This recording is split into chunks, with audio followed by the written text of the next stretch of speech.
La crise française a commencé en 2024, mais vous allez voir, 2025, ça va être merveilleux. Là, vous allez découvrir ce que c'est qu'une crise XXL. Et déjà, si vous êtes un petit peu observateur, si vous sortez de chez vous, si vous allez un petit peu dans votre grande ville et que vous regardez ce qui s'y passe, eh bien, vous allez voir déjà la crise, déjà les effets de la crise. Les effets de la crise, ce sont tous ces magasins fermés, tous ces baux à louer, en plein centre-ville. La crise est là. La crise est là. Elle va être XXL. Et vous pourrez remercier comme il se doit tous vos maires écolos, escrolo-gauchistes. Vous allez pouvoir remercier comme il se doit notre merveilleux gouvernement qui ne sait que taxer, augmenter les taxes et les impôts. Vous allez pouvoir remercier notre maître à tous, le génie de la finance, le Mozart de la finance, Emmanuel Macron. Bonjour et bienvenue dans cette nouvelle vidéo de DME en direct. Comme toujours, si vous n'êtes pas abonné, je vous suggère de le faire et de cliquer sur la cloche pour être prévenu lorsque je sors une nouvelle vidéo. Et vous devriez aller voir ce qui se passe dans les boutiques. Il y a des choses intéressantes. Ne loupez pas ça. Le lien est dans la description. J'avais déjà passé une vidéo sur Grenoble.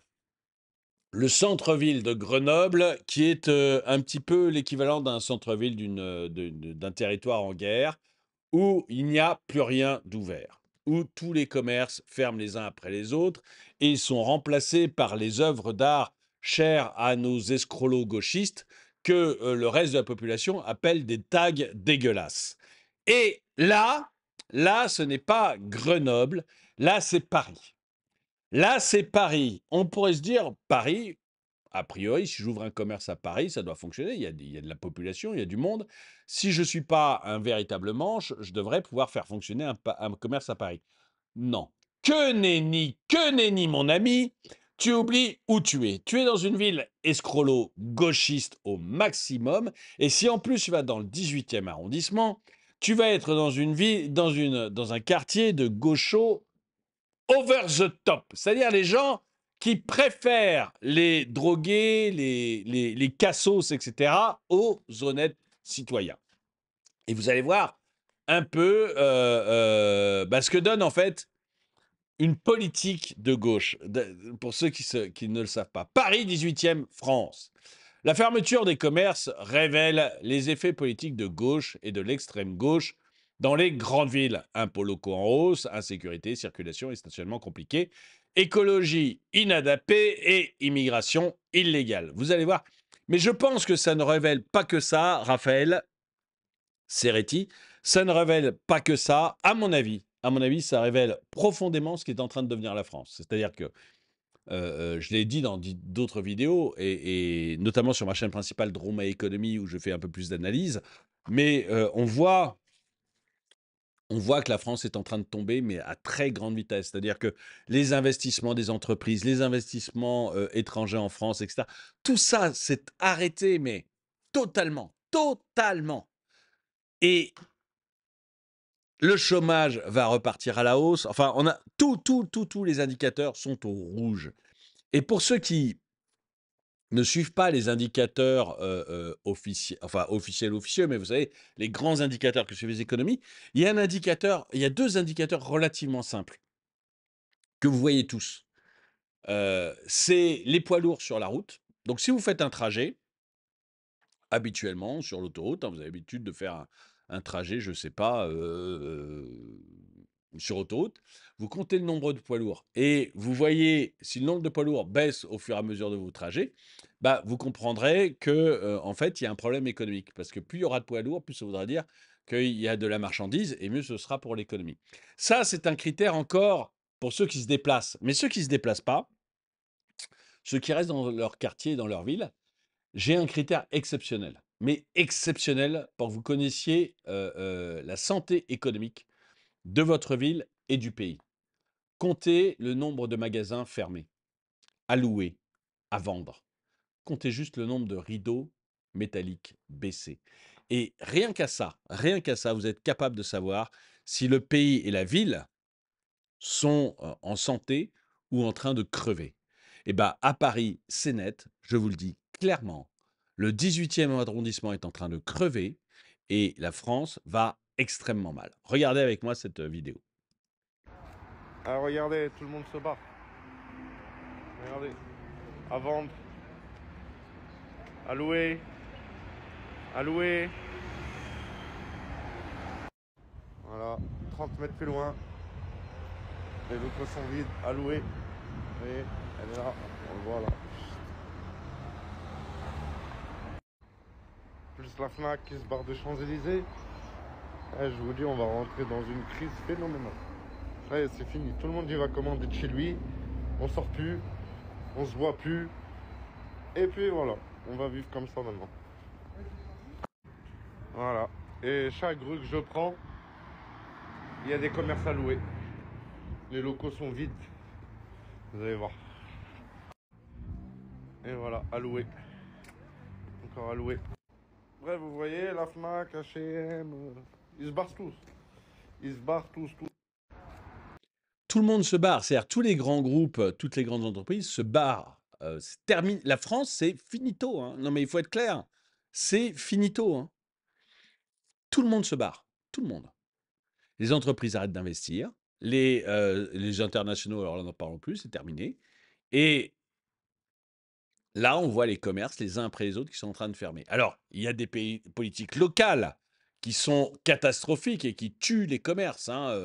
À Grenoble, on voit, c'est une politique locale en faveur des gens dangereux et en défaveur des honnêtes citoyens. Et à Paris, on a aussi beaucoup ce genre de politique complètement débile. J'ai fait une vidéo qui montre notamment les 4 premiers arrondissements de Paris qui ont été fermés, vous savez, à la circulation. Et les commerçants qui disent: «Mais attendez, nous on a 50 de chiffre d'affaires en moins, quoi». Et il y a la même chose à Lyon. C'était 70 de fréquentation en moins. Donc voilà, alors ça, c'est des trucs locaux, de fous furieux, escrolos, et cetera, qui sont en train de tuer leur ville. Mais je pense que, d'une manière générale, la France est en train de fermer. La France est en train de fermer et je ne sais pas du tout où on va. La seule chose qui me donne un peu d'espoir, c'est que maintenant on est dans le mur. C'est-à-dire que le mur est quand même extrêmement proche, et que c'est avec les nuls qui nous gouvernent, il n'y aura que quand on tapera le mur qu'on pourra s'en sortir. C'est-à-dire que je le dis régulièrement sur cette chaîne, c'est quand le FMI viendra s'occuper de nos comptes qu'on pourra s'en sortir. Alors, ça fera très mal. Ça fera très mal. Hein, en Grèce, quand le FMI est arrivé, les fonctionnaires, je crois que ça a été -20 ou -30%, et les retraités ont eu une baisse de 30% de leur retraite, il me semble. Donc ça va faire très mal, hein, très mal, ça c'est clair. Mais il y aura que ça. Il y aura que ça parce que regardez, les nouveaux gouvernements, la seule chose dont ils discutent au gouvernement, c'est de dépenses supplémentaires et d'impôts nouveaux. On est les rois du monde de la taxation et de l'impôt, on est les numéro 1 mondiaux et les numéros 1 mondiaux de la dépense publique aussi, mais dans notre gouvernement, on ne parle que de ça. Impôts nouveaux, taxes nouvelles et surtout dépenses nouvelles. C'est impressionnant. On a créé un fonds pour voir comment gérer les fonds. En fait, on a créé un fonds pour la réforme de l'État. Mais c'est du délire absolu, du délire absolu. Et dans les villes escrolo-gauchistes, on ne pense toujours, enfin, les villes escrolo-gauchistes sont en train de s'effondrer les unes après les autres. Il y a une délinquance XXL, il y a les gens qui barrent, qui sont en train de partir de la ville. Paris perd des habitants, mais par dizaines de milliers tous les ans. Les gens se barrent, se barrent, se barrent, se barrent. Mais au lieu de se dire on a un problème, il faut qu'on le règle, pas du tout. On augmente les taxes à Paris et la seule chose qu'on fasse, c'est continuer à saccager Paris, à en faire n'importe quoi. Il y a 3 millions de rats. Enfin, non, mais c'est du délire. Mais on vit avec des fous furieux. Je sais pas où ça va nous mener, mais vraiment le seul espoir que j'ai, c'est que là, on va bientôt, bientôt toucher le fond et donc on va pouvoir réussir à s'en sortir grâce à ça. Dites-moi ce que vous en pensez, dans les commentaires, si vous croyez que c'est pas représentatif ce que j'ai montré, si vous pensez que non, que la chute va être encore longue avant qu'on rebondisse, ou est-ce que comme moi, vous avez l'espoir que ça y est, qu'on soit au bout du bout là, et que prochainement, on va avoir des gens qui vont venir prendre le volant à notre place, dégager les nuls qui nous gouvernent, et qu'enfin, on va prendre une trajectoire normale. Dites-moi ce que vous en pensez dans les commentaires. N'oubliez pas d'aller en boutique, 7 logos différents dans celui-là. 90 produits différents. Donc vraiment, vraiment, vraiment, allez-y. Vous allez trouver quelque chose qui vous plaît. Quoi qu'il en soit, merci d'avoir regardé. Mettez un pouce vers le haut, commentez, partagez. Et moi, je vous dis à très bientôt.